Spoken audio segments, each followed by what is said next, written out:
My name is Emily, and I'm 18 years old. On the morning of my 18th birthday, I walked into a county courthouse, handed over $150, and legally wiped my father's last name off of every document that had ever carried it. He walked out on my mom when I was 6. He married a woman who spent the next 12 years making sure I understood I didn't belong, and he broke every single promise he ever made to me. At my graduation, his wife said something in front of a crowd of people that was cruel enough it should have flattened me. It didn't. It did the opposite. It cut me loose. After the judge signed the order, I mailed my father one last letter. 3 words. That's all it was. And those 3 words unmade him in a way that all his years of silence never could. If you're watching this, do me a favor. Subscribe. And drop a comment telling me where in the world you're watching from. Welcome to Quiet Justice Stories. Now let me take you back to the summer I turned 6, the night my father zipped up a duffel bag and swore he'd be home by Friday. I'm 6 years old, standing barefoot on the porch of our little house in Hartwell, Missouri. Small town, not big enough to be a target, not small enough for anyone to mind their own business. There's a tire swing in the front yard that my grandfather, Henry, built before I was even born. The rope's gone frayed at the top, but it still holds your weight. My dad is hauling a duffel bag out to his truck. Navy blue. I remember the color of it because I asked him if he was going camping. "I'll be back Friday, Em," he says. He crouches down, takes my whole face in both of his hands, and presses a kiss to my forehead. Friday comes. Friday goes. He moves into an apartment 40 minutes east, just over the county line.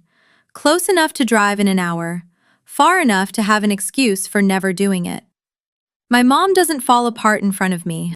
She pulls on her scrubs, drives to the hospital for her overnight shift, and comes home at 6 in the morning with shadows under her eyes so dark they look drawn on with marker.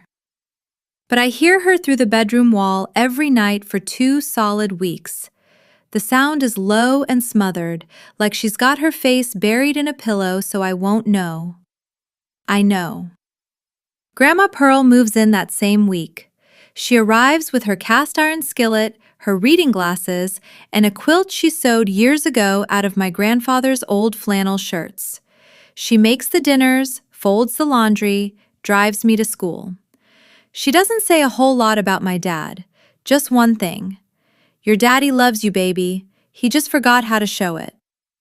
I believe her.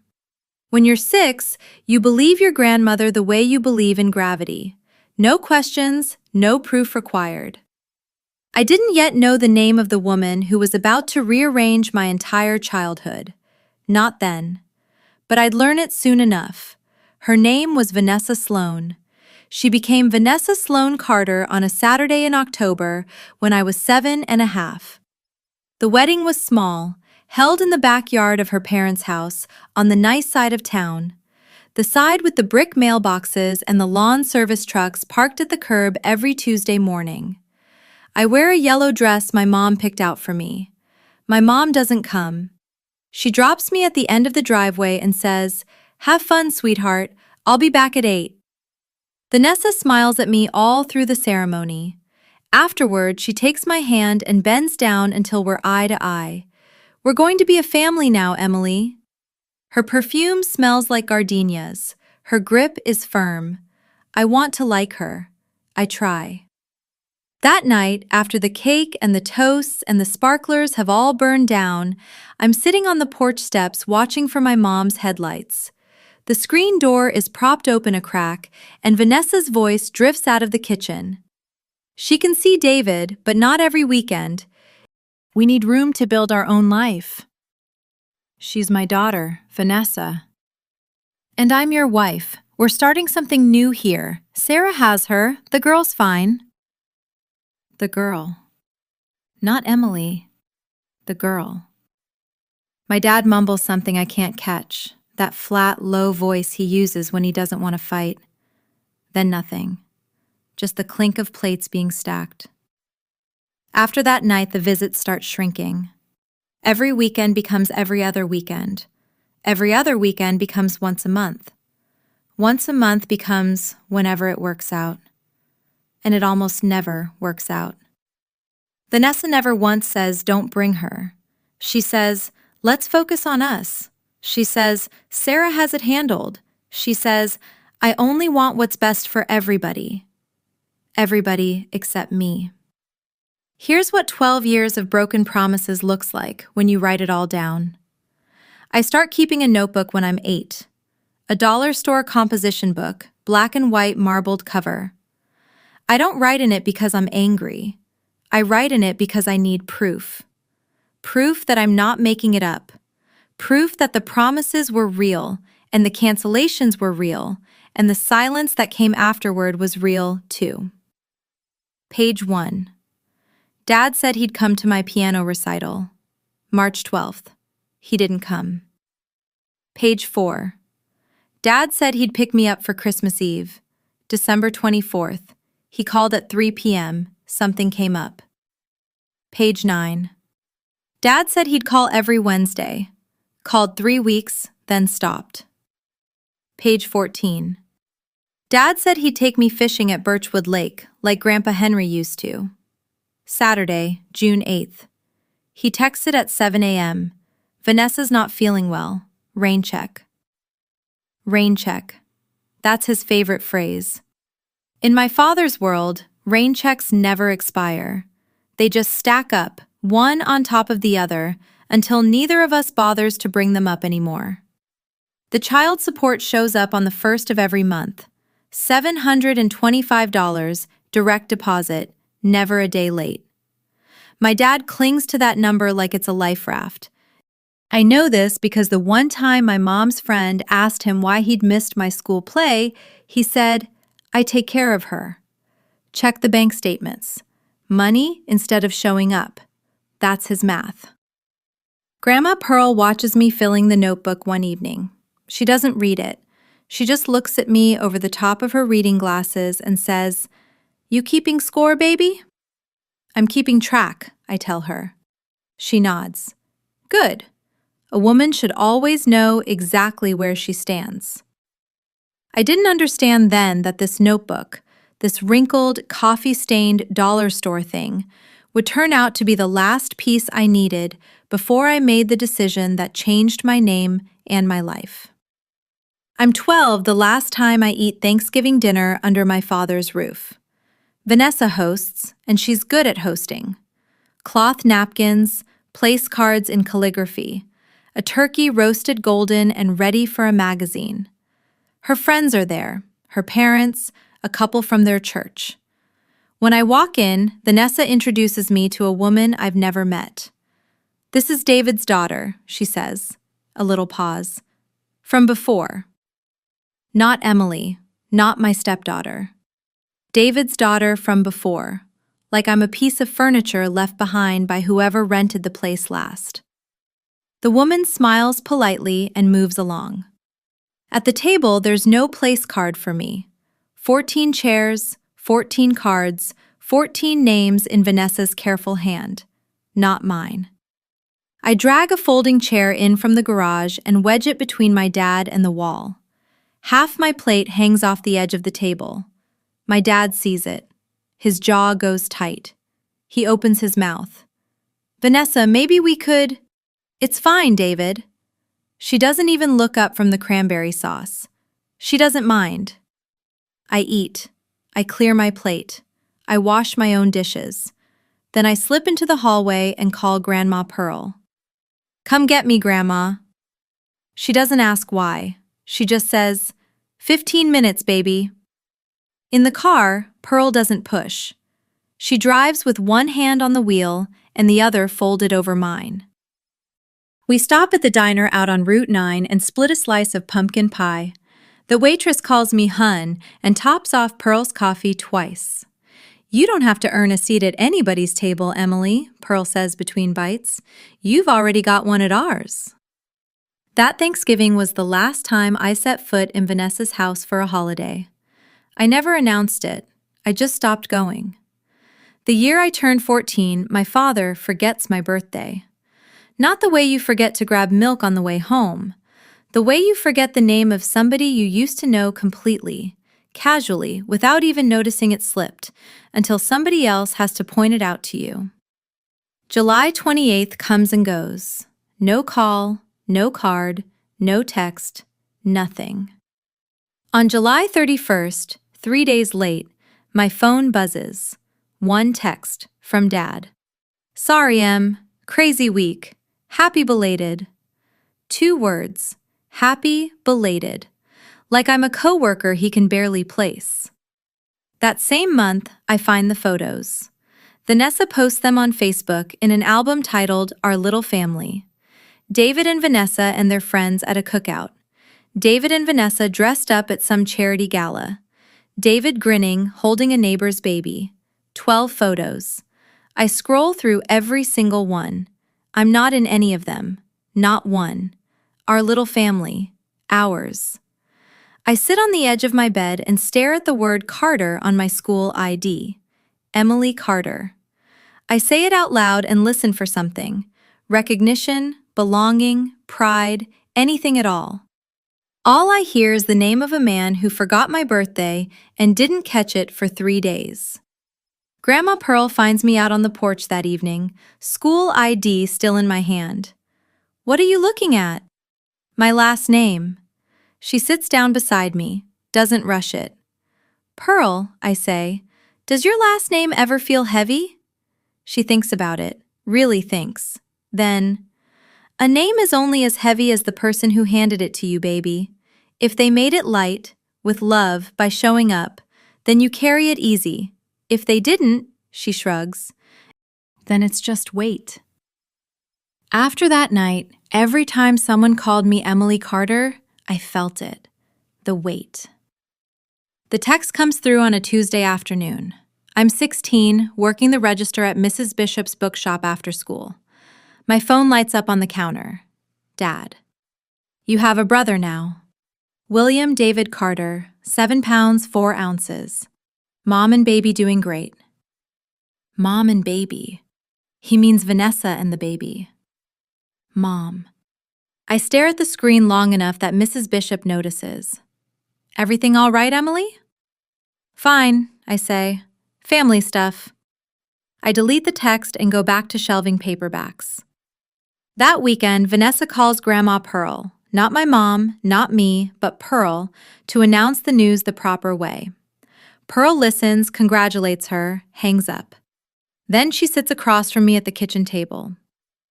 Vanessa called Will their first child, Emily. She used the word first. I let that settle. First. Like I was a rough draft. Like the 12 years before Will were a practice run that didn't count toward anything. They can call him whatever they want, Grandma. They can, but you were here first, and nothing they say changes that. I don't visit the baby. I'm not invited to the hospital. My dad never asks if I'd like to meet my half-brother. He fires off one text and moves on, the same way he moves on from anything that involves me. Quickly, neatly, without a backward glance. That night, I open my laptop and type 4 words into the search bar. How to legally change your name. I'm not angry, I'm just curious. The way you find yourself curious about where the exit is when a room starts feeling too small. I read the results. I note the filing fee. I close the tab. Then I open the notebook, the dollar store one, to page 36, and I write, $200 court fee. Need 8 shifts at the bookshop. I want to stop here a second. If you've ever looked at a family photo and realized you weren't in it, not because you were the one holding the camera, but because nobody thought to include you, then you know exactly what this feels like. Drop a comment and tell me if you've been there.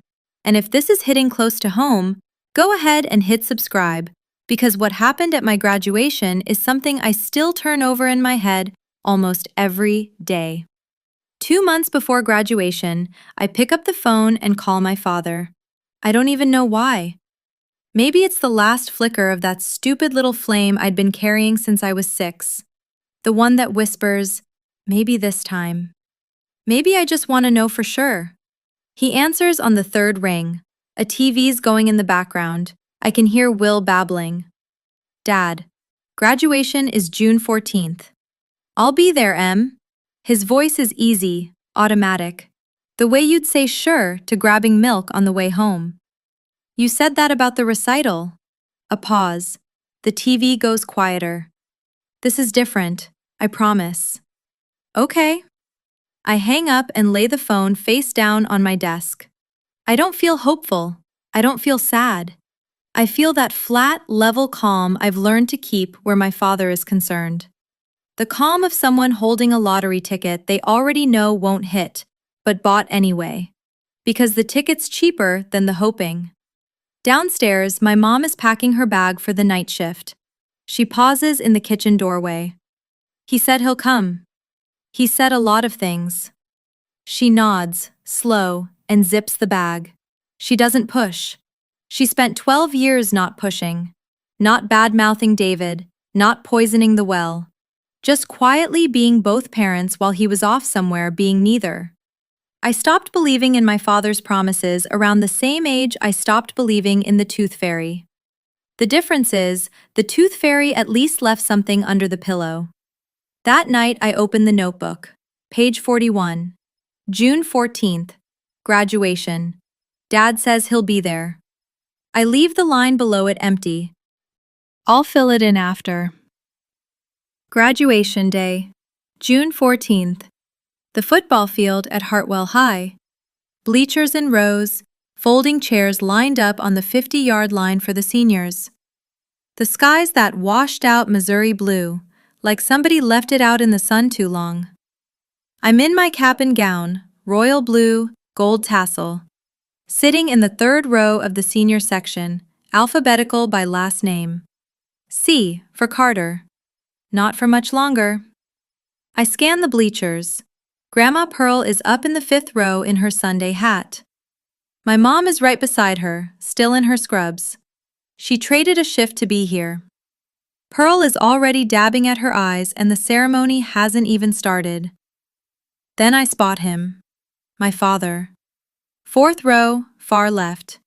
He's wearing a button-down I've never seen, and his hair's cut shorter than the last time he came around. My chest does something I'm not braced for. A tightening, an ache that feels like relief and grief tangled into one knot I can't get loose. Then I see who's sitting next to him. Vanessa. Hair blown out, sunglasses pushed up on her head like a headband. Will on her hip, squirming in a little polo shirt. She's smiling, waving at somebody 2 rows down. My dad didn't come alone. He brought the whole production. I turn back to face the stage. The superintendent is tapping the microphone, and feedback shrieks across the field. A kid behind me laughs. I take a breath. I tell myself, he came. That's something. And then, but he brought her. That's everything. Whatever happens on that stage, whatever my name sounds like coming through the speakers, it's already a goodbye. I just haven't said it out loud yet. Emily Ann Carter. The name comes over the speakers like every other name. Quick, practiced, already moving on to the next one before the applause dies. But I hear every syllable of it. I stand, smooth my gown, and walk toward the stage. Top 10% of my class. The principal shakes my hand. The dean hands me the diploma sleeve. I grip it, smile at a camera I can't see, and look out at the crowd. Pearl is on her feet, both hands clasped over her mouth, tears running down her face. My mom is next to her, clapping hard, her hospital badge still clipped to her scrubs. And across the aisle, my dad. He's standing too. Hands together, a slow clap, his eyes fixed on me. That's the part that wrecks me. He's standing. For the first time in 12 years, my father is on his feet because of me. For me. I come down the stage steps and my brain starts doing the thing I hate, the thing I've spent years trying to kill off. Maybe I was wrong. Maybe this really is different. Maybe he's finally... I reach the grass, and there he is. He steps forward, opens his arms, and hugs me. It's awkward. One arm stiff, the other too tight, like a man who practiced it in the mirror but lost the muscle memory somewhere along the way. I'm proud of you, Em. 4 words. The 4 words I'd been waiting to hear since I was 6 years old. They land in my chest like a fist. I close my eyes. I breathe him in. Aftershave and coffee and something I don't recognize, maybe Vanessa's laundry detergent. I let myself have it. 3 seconds. 5. I let those 4 words just sit there. Then Vanessa opens her mouth. A woman from their church, Mrs. Whitfield, the one who runs the bake sales, steps over, beaming. Vanessa, you must be so proud of her. Vanessa shifts Will higher on her hip. Her smile never reaches her eyes. Oh, I'm not her mother. David has history. Mrs. Whitfield blinks, looks at me, looks back at Vanessa. The air around the 4 of us changes. I feel it. The way sound goes thin right before a storm, the way the insects all go quiet at once. Vanessa turns her head, just slightly, just enough to make sure the cluster of parents behind her can hear. And she says it. She was never really his daughter anyway. 8 words, delivered like a comment on the weather, casual, rehearsed. Like she'd been holding that line in reserve, waiting for an audience worth using it on. Nobody says a thing. 3 seconds of silence. Real silence. The kind that swallows everything around it. I hear the wind snapping the flag by the goalposts. I hear feedback whine off the stage mic. I hear Will fuss. I look at my father. He looks at the ground. That's it. No correction. No, Vanessa, stop. No defense. Just his eyes dropping to the grass, like a man who's decided this particular fight isn't worth the trouble. The same decision he's made for 12 straight years. Pearl is already at my side. I feel her hand close around my elbow, steady, warm, the grip of a woman who has held me upright more times than gravity has. Let's go home, sweetheart. I nod. I don't cry. I don't argue. I don't look at Vanessa or my father or Mrs. Whitfield or anyone. I waited 12 years for my father to choose me. He finally had the chance, right there, in front of everybody, and he chose silence. Silence was his answer. And right there on that football field, I finally accepted it. That night, I sit on Grandma Pearl's back porch. Crickets. Fireflies blinking on and off above the tree line. The smell of honeysuckle and fresh-cut grass. The kind of quiet that only small towns and wide-open grief know how to make. Pearl comes out with 2 glasses of sweet tea and lowers herself into the rocker beside me. She doesn't ask about the graduation. She doesn't bring up Vanessa. She just sits and rocks and waits for me to be ready. Tell me about Grandpa Henry, I say. She smiles, the kind of smile that lives in memory, not in the present. He was a carpenter, built this house with his own 2 hands before your mother was born, cut every board, drove every nail himself. Took him 14 months. She sips her tea. And the name, Bradford, Old English, means the broad ford, a wide river crossing where the water runs shallow enough to cross over. Your grandfather loved that. He used to say a crossing is the place where you set one thing down and step into something new. I turn the word over in my mouth. Bradford. It sounds like roots, like something built, not borrowed. Grandma, can I ask you something? Always. If a name doesn't feel like yours anymore, is it wrong to set it down? Pearl stops rocking. She looks at me. Not with surprise, not with pity, but with recognition, like she's been waiting on this question longer than I've been alive. A name should feel like home, Emily. If it doesn't, then you've got every right to go find one that does. She doesn't say, drop your father's name. She doesn't say, take ours. She just opens a door and lets me see what's standing on the other side of it. I look out at the fireflies. Somewhere out there in the dark, Henry Bradford's trees are still standing. The next morning, I sit down at my desk and open my laptop. The cursor blinks in the search bar. I type, "How to legally change your name at 18 in Missouri."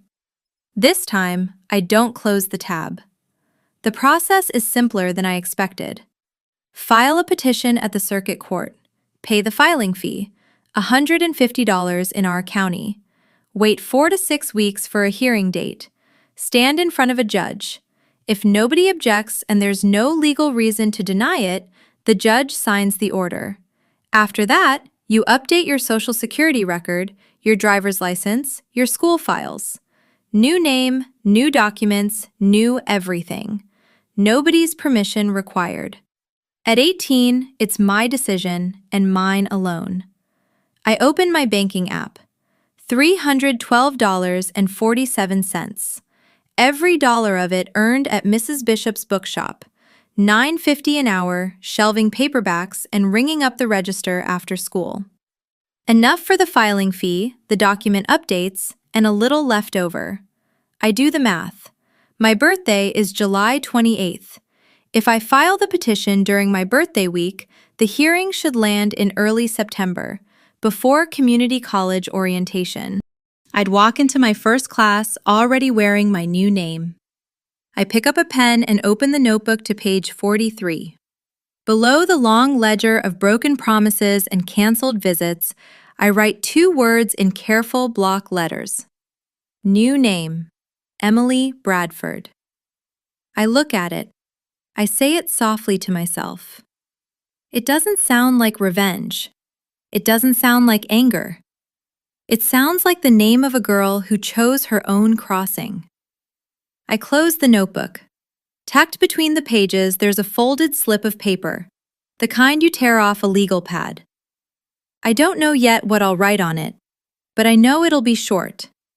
Some things only need a few words. 2 weeks after graduation, my phone rings. Dad. I almost let it go to voicemail. Almost. But there's that stubborn thread, thinner than spider silk, just strong enough to make me swipe. About what Vanessa said. Which time? Silence. I can hear him breathing heavy, like a man hauling something he doesn't know how to put down. She didn't mean it. Dad, she's been meaning it for 12 years. I'll talk to her. You've been saying that since I was 7. Another pause. I can picture him standing in his kitchen, one hand braced on the counter, eyes shut. The same posture he takes whenever the world asks something of him, and he'd rather be anywhere else. I'm sorry, Em. I know you are. That's the problem. He lets that hang there. I think he wants to ask what I mean. He doesn't. Part of him already knows, and that's the part he's been steering clear of since the day he packed that duffel bag. Let me see you, he says. Just us. No Vanessa. I'll drive out this Saturday. Okay, Dad. Saturday arrives. At 10 a.m., a text. Vanessa's not feeling well. Can we reschedule? I read it once. I set the phone on the nightstand. I go downstairs, eat the pancakes my mom made, and drive to the bookshop for my afternoon shift. Page 44. Dad canceled again. Vanessa's not feeling well. That's the last entry in the notebook. Not because I stopped keeping track, because there was nothing left to track. The line between hope and pattern recognition finally snapped clean. And for the first time in 12 years, I was standing on the right side of it. My father ran out of promises, and I ran out of patience to believe in them. July in Hartwell is thick. The air, the humidity, the gossip. I spend most of it inside Mrs. Bishop's shop, where the AC rattles like a dying engine, but the shelves smell like old paper and possibility. I pick up extra shifts, not just for the court fee anymore. I've earned a partial scholarship to Hartwell Community College, but books and supplies aren't covered. Every hour on the register is another textbook, another semester of not owing anybody anything. Mrs. Bishop watches me arrange the summer reading display one afternoon. She's 72, wears bifocals on a beaded chain, and has never once asked a question she didn't already know the answer to. "You're saving up for something specific, Emily." Not a question, a statement. Something I should have done a long time ago. She nods, slides a stack of returns across the counter, and leaves it at that. That's what I love about Mrs. Bishop. She understands that some conversations aren't finished yet. Tuesdays and Thursdays, I help her run the summer reading program for the little kids. I sit cross-legged on the carpet and read picture books to 7-year-olds who still believe in happy endings and in fathers who come home when they say they will. One girl, Lily, gap-toothed, pigtailed, brings me a crayon drawing of her family every single week. Mom, Dad, Lily, and a dog named Biscuit, all holding hands, all grinning. I tape each one to the bulletin board and tell myself the tightness in my chest is just the heat.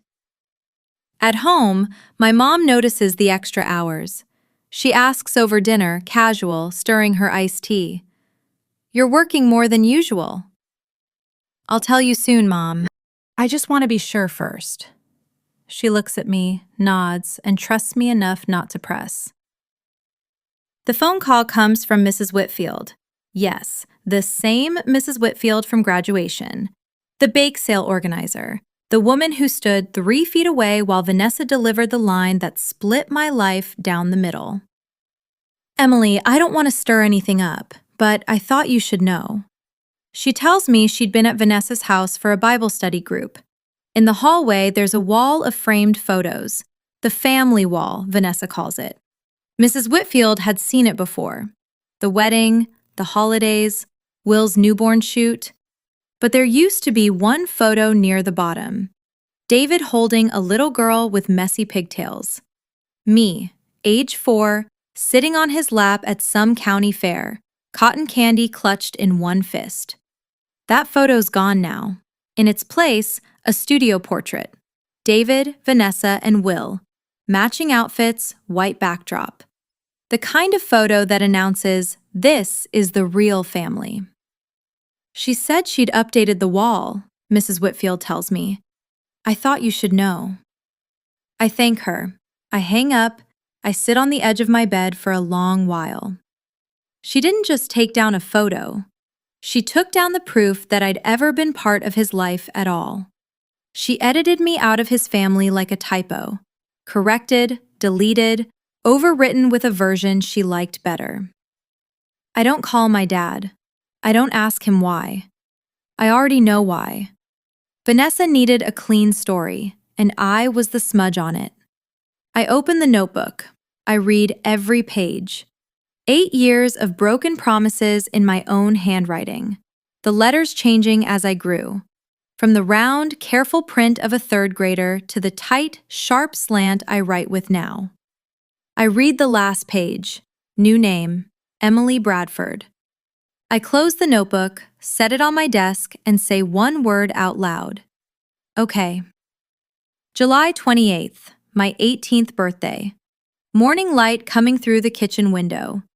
My mom has baked a lemon cake, my favorite since I was 9. Grandma Pearl brings sunflowers from her garden, still wet with dew, wrapped up in newspaper. Happy birthday, baby, Pearl says, kissing my forehead. 18. Your grandfather would have built you a rocking chair.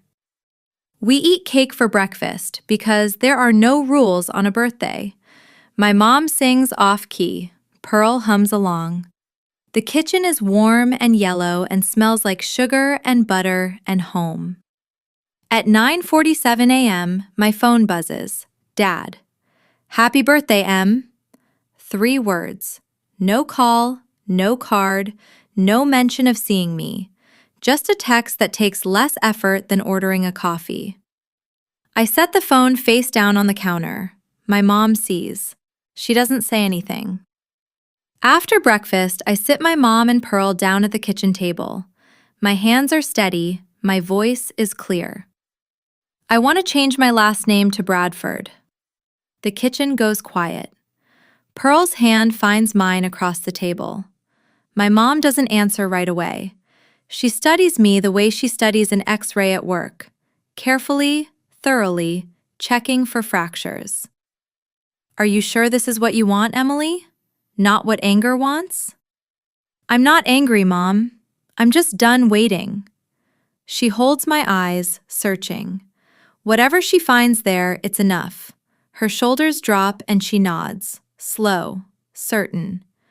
Then it's your decision. Pearl squeezes my hand. Her eyes are bright. I'll drive you to the courthouse. I push my chair back. The cake's only half eaten. The sunflowers lean toward the window. My phone sits face down on the counter, still holding my father's 3 words. I leave it there. The Circuit Court of Hartwell County is a 2-story limestone building with a flagpole out front and water stains running down the columns like old tears. Pearl parks her Buick in the side lot, cuts the engine, and turns to me. Ready? Ready.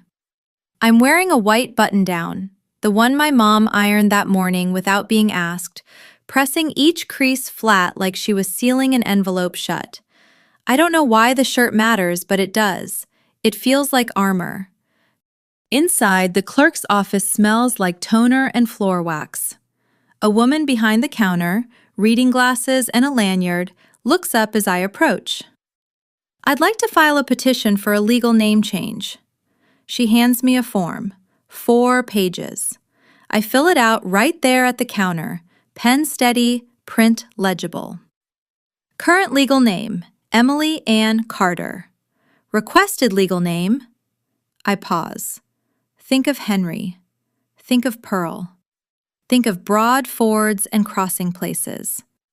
Emily Pearl Bradford. The middle name is a decision I make standing right there at that counter. Pearl doesn't know it yet. The clerk reviews the form. Reason for the change? Personal. I'd like to carry my mother's family name. She nods. No judgment, no questions. Filing fee is $150. I pull a white envelope from my purse. Inside, 15 $10 bills, counted 3 times at my desk the night before. I slide it across the counter. Hearing will be scheduled within 4 to 6 weeks. You'll get a notice in the mail. I step out into the hallway. Pearl is on a wooden bench, purse in her lap, ankles crossed. Is it done? She asks. It's filed. She stands, wraps both arms around me, and holds on. She doesn't say a word. She doesn't need to. 3 weeks later, the notice comes in the mail. Hearing date, September 8th. I fold it, slip it into the notebook, and head off to my shift. It takes exactly 4 days for the small-town machine to grind into motion. Somebody at the courthouse knows somebody who knows David. That's how it works in Hartwell. Information moves faster than light and twice as far. My phone rings on a Thursday evening. Dad. His voice sounds wrong, higher, tighter. The pitch of a man who's just been handed news he wasn't ready for. Somebody at the courthouse told me you filed papers. What's going on? I'm changing my last name, Dad. You can't do that. I can. I'm 18. Why would you? Because it hasn't felt like mine in a long time. I hear him swallow. In the background, Vanessa's voice, sharp. What's wrong? He covers the phone with his palm, but I still catch it, muffled and warped, the sound of a man being pulled in 2 directions and choosing, every time, the easier one.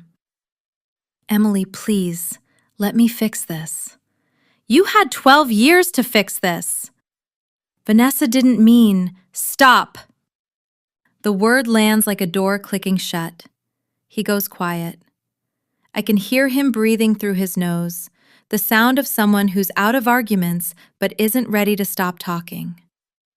I love you, Em. I know. Goodbye, Dad. I hang up. My hands aren't shaking. My voice didn't crack. I feel that same flat, clear calm I felt the day I filed. The calm of someone who's already crossed the river and isn't going to turn around and look. He calls 4 more times that week. I don't answer. There's nothing left to say that $150 and a court date haven't already said for me. So, my father found out, and I could hear it in his voice. Not guilt, not yet. Fear. Fear of what people would say. Fear of the story the whole town would piece together the moment they saw the name Emily Carter vanish from the records. If you think he should have felt guilt instead of fear, drop a comment below. And if you've made it this far, thank you. The hearing's coming, and I need you to see what happened inside that courtroom. Vanessa doesn't waste a minute. Within days of David's phone call, she launches her campaign. Not loud, Vanessa never works loud. She works through whispers, phone trees, comments placed carefully at the right tables. My mom tells me about the call. Her voice is flat, the tone she uses when she's furious but too disciplined to let it show. Vanessa called me at work. What did she want? She said I was humiliating her husband. What'd you say? My mom leans against the kitchen counter, arms folded. I said her husband humiliated his daughter for 12 years. I almost smile. She told me I was ungrateful, that they'd paid child support all this time. I told her child support isn't parenting. Vanessa doesn't stop with my mom. She calls 2 women from her Bible study, David's cousin over in Springfield, a neighbor. The story she tells is consistent, polished, completely reframed. Emily's doing this to punish David, to get attention, to hurt the family at a vulnerable time, with a new baby, with David working overtime. Some people nod along. The ones who know Vanessa, who've sat at her Thanksgiving table and admired her calligraphy place cards. But others, the ones who were at graduation, the ones who heard the 8 words, they don't nod. Mrs. Bishop at the bookshop sets her bifocals down on the counter and says, "That woman said what she said. Now she's trying to rewrite the script." My old history teacher, Mr. Hartley, sends me an email. "Proud of you, Emily. Always have been." Vanessa's counter story has one fatal flaw. The graduation happened in public. There were witnesses. The witnesses remember. And in a town like Hartwell, the truth doesn't stay buried just because someone with nice stationery decides to bury it. September 8th. The morning is cool for Missouri, the first thread of fall stitched through the humidity. I put on the white button-down, the same one. My mom ironed it again. Pearl drives. My mom rides in the back. Nobody talks. The radio stays off. The only sound is the Buick's engine and the cicadas screaming out the last of summer. The courtroom is small, nothing like the movies. Wood-paneled walls, fluorescent lights, the faint hum of a ceiling fan losing its fight against the heat. A clerk sits to the left of the bench. The judge's nameplate reads, "The Honorable Eleanor Hayes." I take my seat at the petitioner's table. Pearl and my mom sit in the gallery behind me, front row, shoulder to shoulder. I scan the rest of the room. 2 other cases on the docket. An older man petitioning to take back a name after a divorce, a young mother adding a hyphen. No David, no Vanessa. No one from the Carter side. The chair across from me sits empty. Judge Hayes enters. We rise, we sit. She opens my file. Petition for legal name change, Emily Ann Carter to Emily Pearl Bradford. She looks up, studies me over her glasses. Any legal objections filed? The clerk checks. No objections on record, Your Honor. The judge turns to me. Young lady, you understand this is a permanent legal change? Yes, Your Honor. And this is your decision, made freely. It is. She holds my gaze a moment longer. Then she signs the order. The pen scratches against the paper, a small, dry sound. The sound of 12 years ending in a single stroke. Effective today, your legal name is Emily Pearl Bradford. Behind me, Pearl gasps. I hear her catch on the middle name. She didn't know. I turn around. She's crying. We step out of the courthouse into September sun. The limestone columns throw long shadows across the parking lot. A squirrel sprints past the base of the flagpole. Everything is ordinary, and nothing is the same. Pearl takes my left hand. My mom takes my right. We walk like that, 3 across, all linked, the whole way to the Buick. Nobody speaks until we reach the car, and then everybody speaks at once. Pearl Bradford, my grandmother says, swiping at her eyes with the back of her hand. You put my name in there. You earned it, Grandma. I didn't earn anything. I just showed up. That's exactly what earned it, Grandma. My mom opens the car door, stops, and pulls me in. She holds me the way she used to when I was small, one hand cradling the back of my head, the other pressed flat against my spine. I feel her ribs shudder. I'm proud of you, she whispers. Right now, right here. We get in the car. Pearl starts the engine, then kills it. We're stopping for ice cream, she announces. 3 scoops. Non-negotiable. We drive out to the dairy barn on Route 9, the same place Pearl took me after that last Thanksgiving. The same place we've been coming to since I was small enough to need a booster seat. Pearl orders butter pecan. My mom gets strawberry. I get mint chocolate chip, same as always. We sit at the picnic table out front, the backs of our legs sticking to the metal bench, ice cream melting faster than we can eat it. I look down at the court order folded in my purse. Emily Pearl Bradford. Black ink on white paper. Legal. Final. Mine. I didn't feel victory. I felt something quieter. I felt like myself. That night, I sit at my desk under the lamp with the crooked shade. A white envelope, a single sheet of paper, a pen. I'd been composing this letter in my head for weeks. The first draft was long, pages of everything I wanted to say. Every missed birthday, every canceled visit, every time Vanessa said something cruel and he said nothing at all. I wanted to lay it all out, line by line, so he couldn't pretend he didn't know. Then I realized, he does know. He's always known. The problem was never information. It was choice. He chose Vanessa's comfort over my existence. He chose silence over standing up for me. He chose the path of least resistance every single time.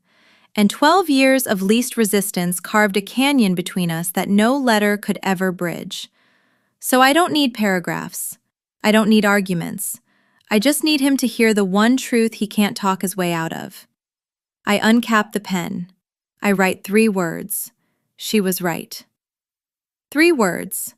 Vanessa said I was never really his daughter. And his 12 years of absence, his silence at my graduation, his empty chair at my hearing, all of it made her right. She didn't speak a prophecy. She described what he built. I fold the paper once, slide it into the envelope. Then I reach into my purse and pull out the court order, the copy the clerk gave me, and tuck it in beside the note. I write his address on the front, same address he's had since he married Vanessa. I peel a stamp off the roll Pearl keeps in the junk drawer and press it into the corner. I walk down to the mailbox at the end of the driveway, open the door, set the envelope inside, close it, and lift the flag. Done. I don't follow up. I don't call. I don't drive past his house or check his social media or ask anyone what happened when he opened it. The letter is a period at the end of a sentence, not the start of a conversation. But Hartwell is Hartwell, and the walls are thin, and people talk. 3 days after I mailed it, my mom comes home from a hospital shift with that look. The one that says she knows something she hasn't decided whether to share. Sharon at the front desk says David Carter hasn't been himself this week. Came into urgent care for a blood pressure check. Looked like he hadn't slept. I don't ask for details. I don't need them. That Sunday, Pearl hears from her friend Carol at First Baptist. David came to the morning service alone. No Vanessa, no Will. Sat in the back pew with his head bowed the entire hour. When Pastor Reed asked if he was all right, David shook his head and walked out before the benediction. Carol said he looked like a man who'd just read his own obituary, Pearl tells me. I nod. I don't feel satisfaction. I don't feel pity. I feel the strange, hollow weight of a door I closed myself. The knowledge that it had to happen, and the ache of knowing what's standing on the other side of it. I go to work. I shelve the new shipment of fall releases. Mrs. Bishop asks if I want to update my name tag. Yes, please. She prints a fresh one on the label maker, Emily Bradford. I pin it to my apron, right where the old one sat. Same spot, different name. Mrs. Bishop looks at it, looks at me, and nods once. Good for you, Emily. That's all. And that's enough. He shows up at the bookshop on a Wednesday. The bell over the door jingles. I'm behind the register, pricing used paperbacks with a sticker gun. I look up, and there he is, my father, standing between young adult and self-help, which feels like a metaphor too on the nose to ignore. He looks bad. Wrinkled shirt, stubble past the point of intentional, eyes rimmed red like he's been rubbing at them all morning. He smells like coffee and something sour underneath. Can we talk? We are talking. He winces, takes a step closer, hands hanging at his sides like he's forgotten what to do with them. I didn't know it was that bad. I set the sticker gun down. Yes, you did. You should have done a lot of things, Dad. He stands there, absorbing it. I watch his jaw work, his throat move. He's hunting for the right sentence, the combination of words that'll unlock the door I closed. But there isn't one. Some doors don't have keys. They have hinges that only swing one direction. Can I fix this? You can't unring a bell, and I don't need you to. I just needed you to know why. Those 3 words, he says, voice cracking, were the truth, and you know it. He looks at me. For a long moment, he just looks, and I see something I've never seen on my father's face before. Not anger, not self-pity, recognition. The slow, awful understanding of a man who's finally taking a good look at the wreckage he drove past every day for 12 years. He nods once, then he turns and walks out. The bell jingles again. The door swings shut. My hands shake for about 30 seconds. I grip the edge of the counter until they stop. Then I go back to pricing paperbacks. In a town like Hartwell, you don't have to press your ear to a wall.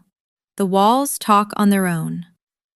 Within a week, the story reaches me in pieces, passed along through the network of church ladies, grocery store run-ins, and over-the-fence conversations that make up the circulatory system of every small town in America. David and Vanessa had a fight.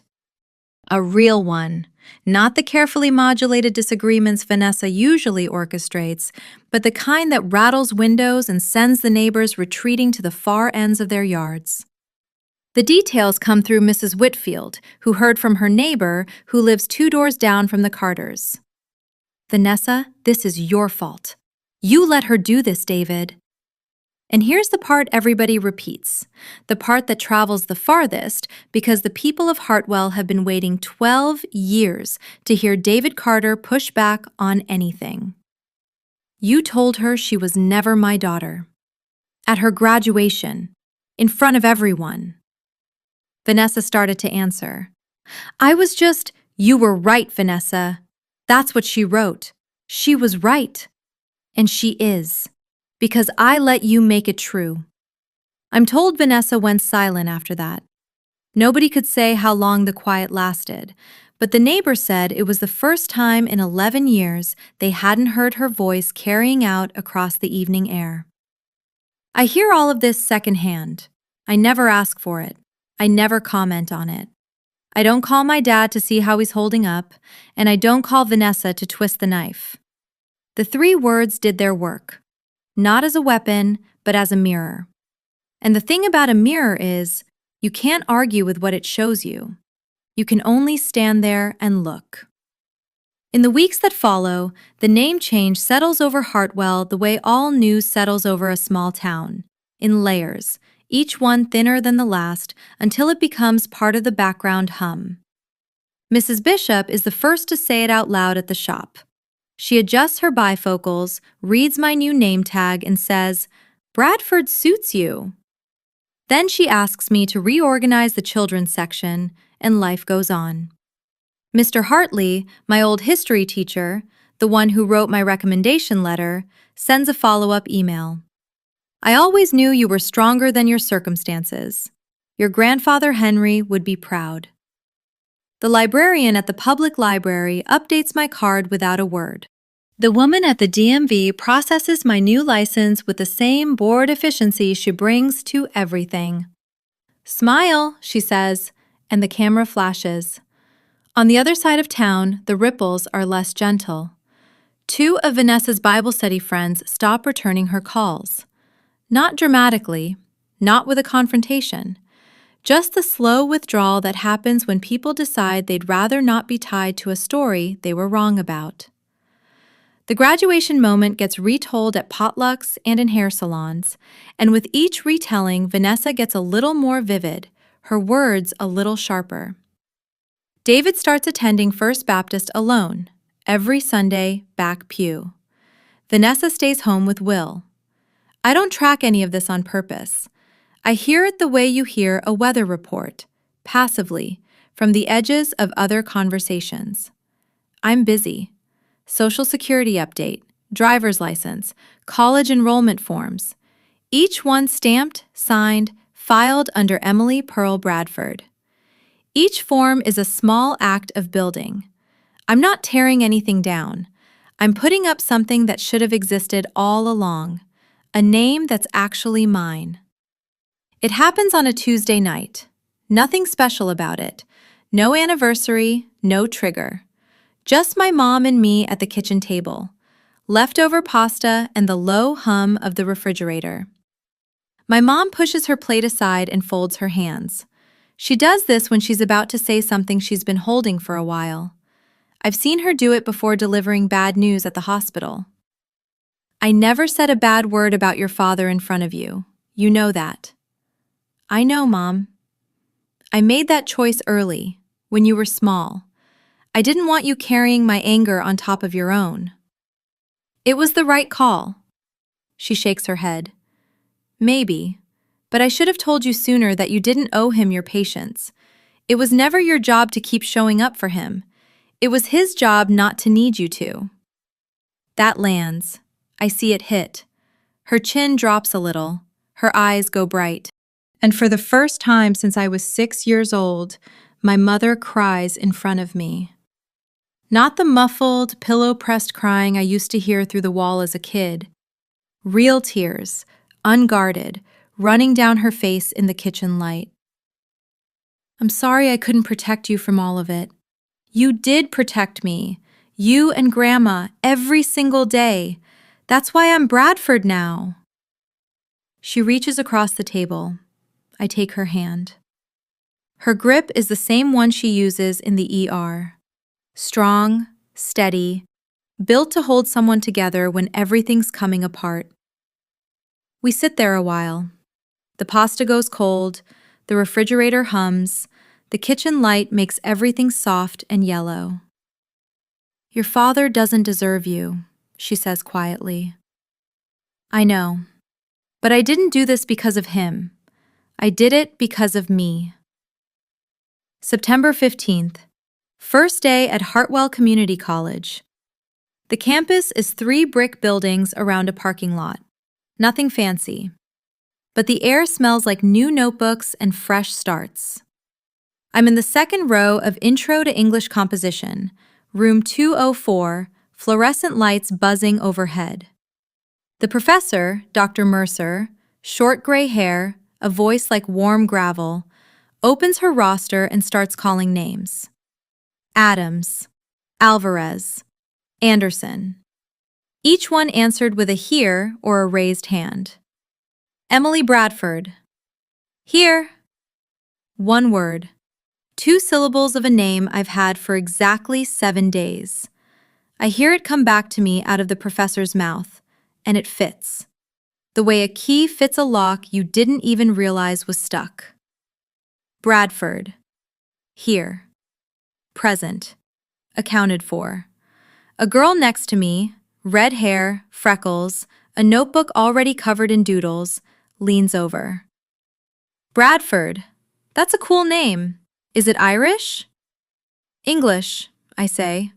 It means a broad crossing, a wide place in the river. My grandfather was a carpenter. That's so much better than mine. I'm Maya Ellis. There are literally 4 Ellises in this building. I smile. She smiles back. And just like that, I'm Emily Bradford. To someone who has no idea about the courthouse, or the notebook, or the 3 words, or the 12 years that brought me here. To Maya, I'm just a girl with an interesting last name and a grandfather who built things. I don't tell her the story. I don't need to. The beauty of a new name is that it doesn't carry the old weight. Not unless you pack it in there yourself. I open a notebook, a new one. Spiral-bound, college-ruled. The first page is blank. No broken promises, no cancellation dates.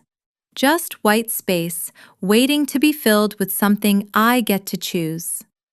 I learn about David the way you learn about weather. You don't go looking for it, it just shows up at your window.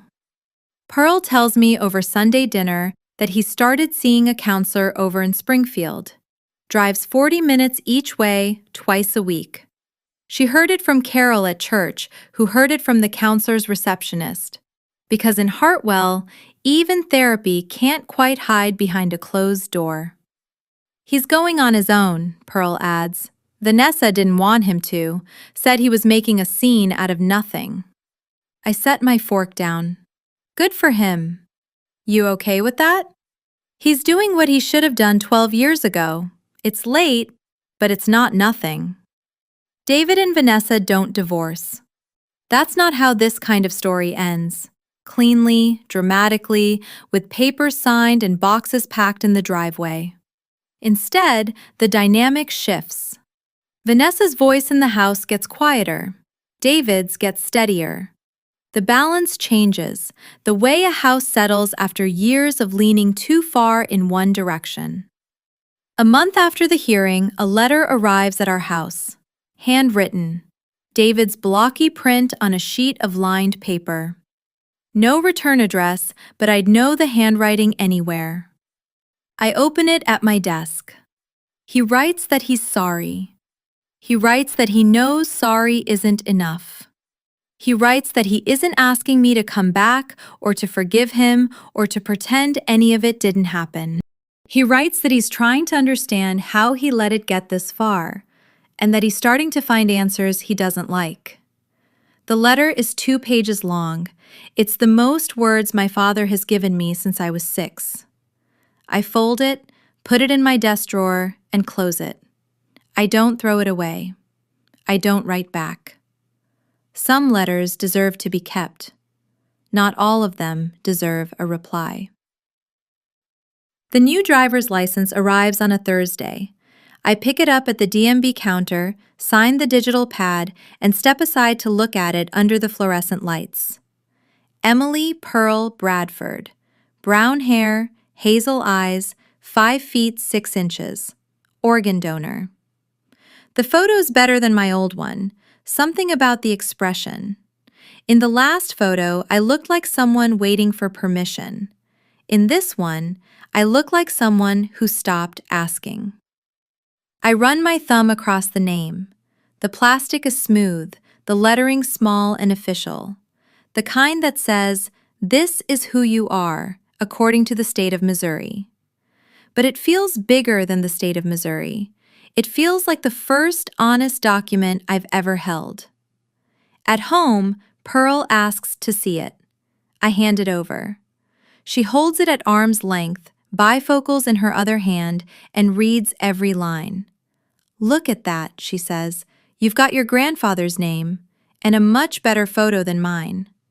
"You don't have a bad photo, Grandma." "I do. 2019. I sneezed." She hands the license back and I slide it into my wallet, the same slot where the old one sat.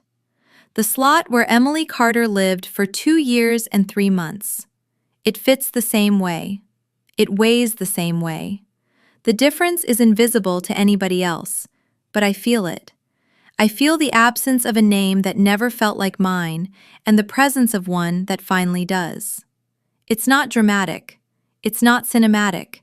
It's a plastic card in a leather wallet that I'll pull out at grocery stores and traffic stops and 1,000 moments so ordinary they'll never make a story.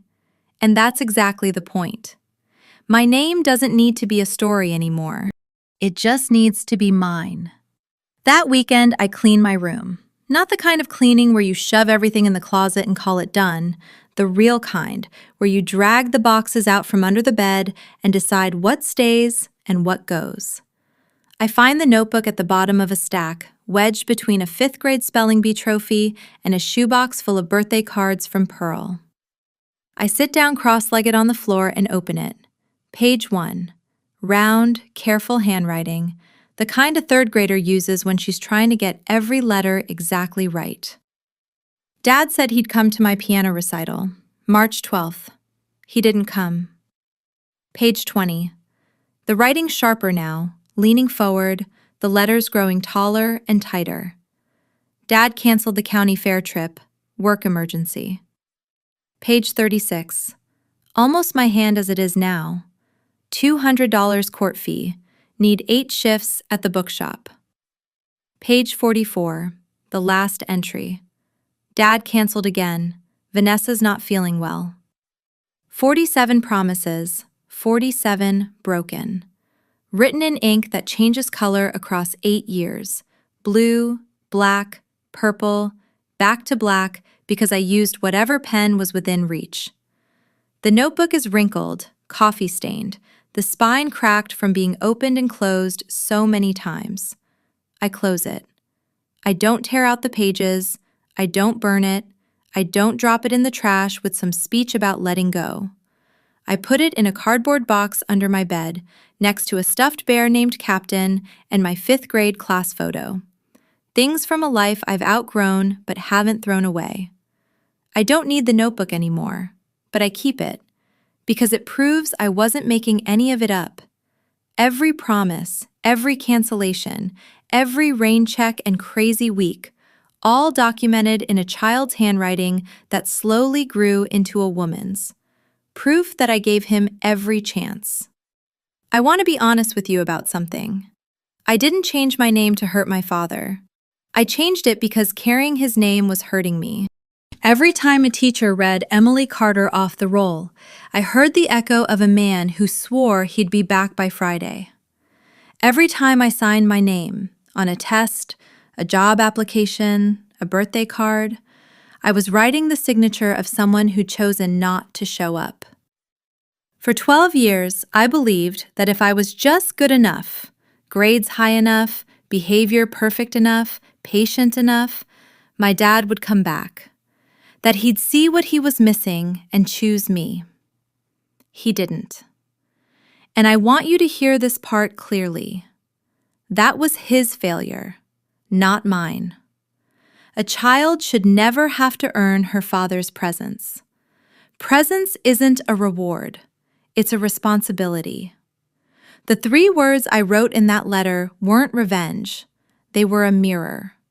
And sometimes, a mirror is the only thing that can reach someone who spent years looking away. I don't know what happens next between my father and me. Maybe he keeps going to counseling. Maybe he writes more letters. Maybe someday, years from now, I'll open that desk drawer and write back. I don't know. But I do know this. Whatever happens, it'll happen on my terms with my name in my own time. If you're carrying a name or a relationship or an expectation that doesn't feel like yours, you're allowed to set it down. Not out of hatred, not out of revenge, out of self-respect. Because self-respect isn't something somebody hands you.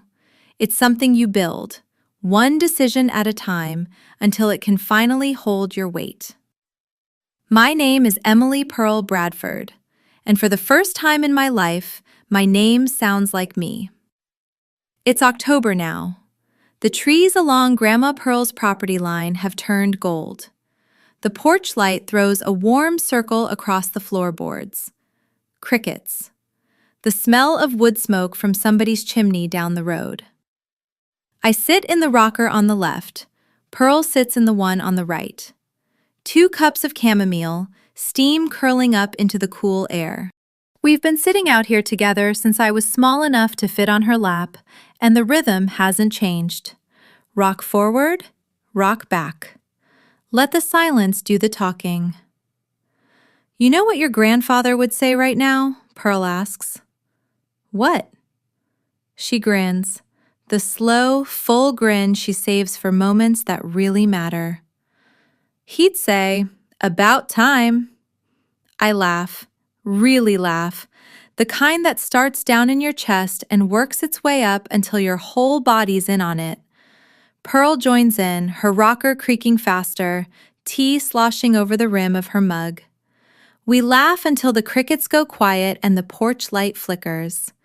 Then we settle back into the easy silence that only 2 people who trust each other completely can share. I look up. An October sky full of stars, more than you'd ever see in a city. Somewhere out behind them, Henry Bradford is up there. The man who built this house, who planted these trees, who gave his name to a family that carries it with pride. "Hey, Grandpa Henry," I say to the sky. "It's nice to finally meet you properly. I'm Emily." Emily Bradford. Pearl reaches over and squeezes my hand. Her palm is warm from the mug. Her grip is the same one that's held me steady my whole life. And that, I'll tell you, is my story. That's my story. And if it made you feel something, anger, relief, recognition, I'd love to hear about it. Drop a comment. Have you ever let go of something that was never yours to carry? A name, a relationship, an expectation someone else laid across your shoulders? If you've been through something like this, you're not alone, and your story matters too. This is Quiet Justice Stories. If you haven't already, hit subscribe and check the description below for more stories like this one. I'll see you in the next video. My name is Emily Bradford, and I chose it.